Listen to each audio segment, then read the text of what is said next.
Hi hello வணக்கம் மகளே. இப்போ ரீசெண்டாகவே கொஞ்சம் பசங்க எல்லாம் என்கிட்ட ப்ரோ இந்த ஆர்ஆர்பி எப்போ ப்ரோ போடுறாங்க, என்னென்ன போஸ்டிங்ஸு, என்னென்ன வேக்கன்சி, என்னென்ன சம்பளம், என்னென்ன அமௌண்ட்டு அப்படிங்கிறதெல்லாம் கேட்குறாங்க. ஸோ நீங்கள் வந்து 10th முடிச்சிருந்தீங்க அல்லது ஐடிஐ முடிச்சிருந்தீங்க அப்படின்னா தாராளமாக உங்களுக்கு இந்த ஆர்ஆர்பி சென்னை வழங்குகிற இந்த வேலைவாய்ப்பு உங்களுக்கு ரொம்பவே யூஸ்ஃபுல்லாக ஒரு வேலைவாய்ப்பாக தான் இருக்கும். ஸோ இதோட ஆரம்ப தேதின்னு பார்த்தீங்கன்னா 21 ஜனவரி 2026 போட்டிருந்தாங்க. பட் இப்போ வந்து அப்படியே 10 நாள் தள்ளி ஜனவரி 31 2026 தான் அந்த அப்ளிகேஷன் வந்து ஆரம்பிக்க போகுது, அதுவும் ஆன்லைனில். ஸோ இந்த விண்ணப்பத்தோட இறுதி நாள்னு பார்த்தீங்கன்னா மார்ச் 2ஆம் தேதி 2026 முடியுது.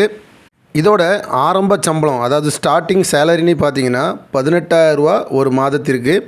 ஸோ இதோட வயது வரம்புன்னு பார்த்தீங்கன்னா 18 வயதுலேருந்து 33 வயதுக்குள்ளே இருக்க யாருனாலும் இதை அப்ளை பண்ணிக்கலாம். அண்ட் இதோட காலி பணியிடங்கள்னு பார்த்தீங்கன்னா சராசரியாக குறைஞ்சது 22,000 அப்படிங்கிறத வந்து அதையும் பதிவு பண்ணியிருக்கிறாங்க. அண்ட் இது வந்து ரெகுலர் வேலையா இல்லை வந்து கான்ட்ராக்ட் பேசிஸான்னு கேட்டிங்கன்னா இது வந்து ரெகுலர் வேலை தான். சென்ட்ரல் கவர்மெண்ட்டா இல்லை ஸ்டேட் கவர்மெண்ட் வேலையான்னு கேட்டிங்கன்னா இது சென்ட்ரல் கவர்மெண்ட் வேலை தான். போஸ்டிங்னு பார்த்தீங்கன்னா இந்தியா முழுவதும் எங்கேனாலும் அவங்களுக்கு போடலாம்.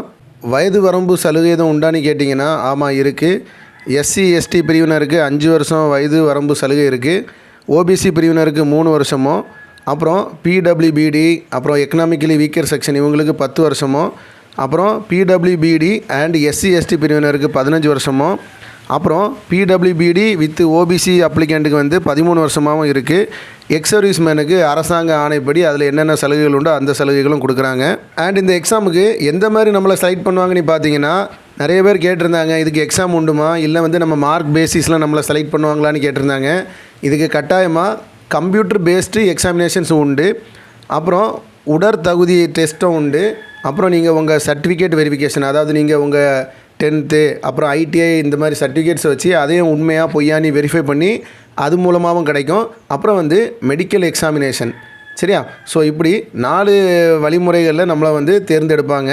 இந்த எக்ஸாமுக்கு அப்ளிகேஷன் ஃபீஸ்னு பார்த்தீங்கன்னா எஸ்சி எஸ்டி பிரிவினருக்கு, அப்புறம் பெண்களுக்கு, எக்கனாமிக்கலி வீக்கர் அதாவது வறுமை கோட்டுக்கு கீழே இருக்கவங்களுக்கு, அப்புறம் வந்து திருநங்கைகள் அப்படின்னு பார்த்தீங்கன்னா அவங்களுக்கெல்லாம் 250 ரூபா வந்து கட்டணம் வச்சுருக்குறாங்க. இதை நீங்கள் எக்ஸாம் எழுதுனீங்கன்னா இந்த அமௌண்ட்டை ரீஃபண்ட் பண்ணுவாங்க, அதாவது உங்களுக்கே திருப்பி தந்துடுவாங்க. அதாவது திருப்பி தந்துடுவாங்கன்னா உங்கள் அக்கௌண்ட் நம்பருக்கு அவங்க அனுப்பிடுவாங்க. அதே போல் அதர் அப்ளிகண்ட் இப்போ மேலே சொன்ன அந்த இதை தவிர்த்து மீதி உள்ள விண்ணப்பதாரர்களுக்கு பார்த்தீங்கன்னா ரூபாய் 500 வந்து கட்டணமாக நிர்ணயிச்சிருக்கிறாங்க. இதை நீங்கள் எக்ஸாம் எழுதினீங்க அப்படின்னா உங்களுக்கு 400 ரூபா வந்து உங்கள் பேங்க் அக்கௌண்ட்டுக்கு திருப்பி அனுப்பிச்சிடுவாங்க. ஸோ இதோட பேமெண்ட் மெத்தட்லாம் பார்த்தீங்கன்னா நம்ம வந்து ஆன்லைனில் அப்ளை பண்ணும்போதே ஆன்லைனில் தான் பே பண்ணணும்.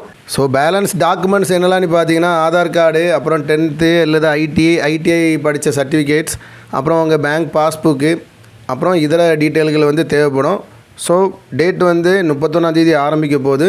நிறைய பேர் கேட்டிருந்தீங்க அண்ட் படித்து முடிச்சுட்டு 10ஆம் வகுப்பு குவாலிஃபிகேஷனுக்கு இருந்து ஜாப் தேடுறவங்களுக்கு இந்த வீடியோ ரொம்பவே யூஸ்ஃபுல்லாக இருக்கும். ஸோ இந்த வீடியோஸ் உங்களுக்கு பிடிச்சிருந்துன்னா இல்லை யாருக்காவது யூஸ் ஆகும்னு தெரிஞ்சுன்னா உங்கள் ஃப்ரெண்ட்ஸ் அண்ட் ஃபேமிலிக்கு ஷேர் பண்ணுங்கள். பயனுள்ளதாக இருந்துச்சுன்னா ரொம்பவே நல்லது. ஸோ மீண்டும் இன்னொரு வீடியோவில் நம்ம சந்திக்கலாம். நன்றி, வணக்கம்.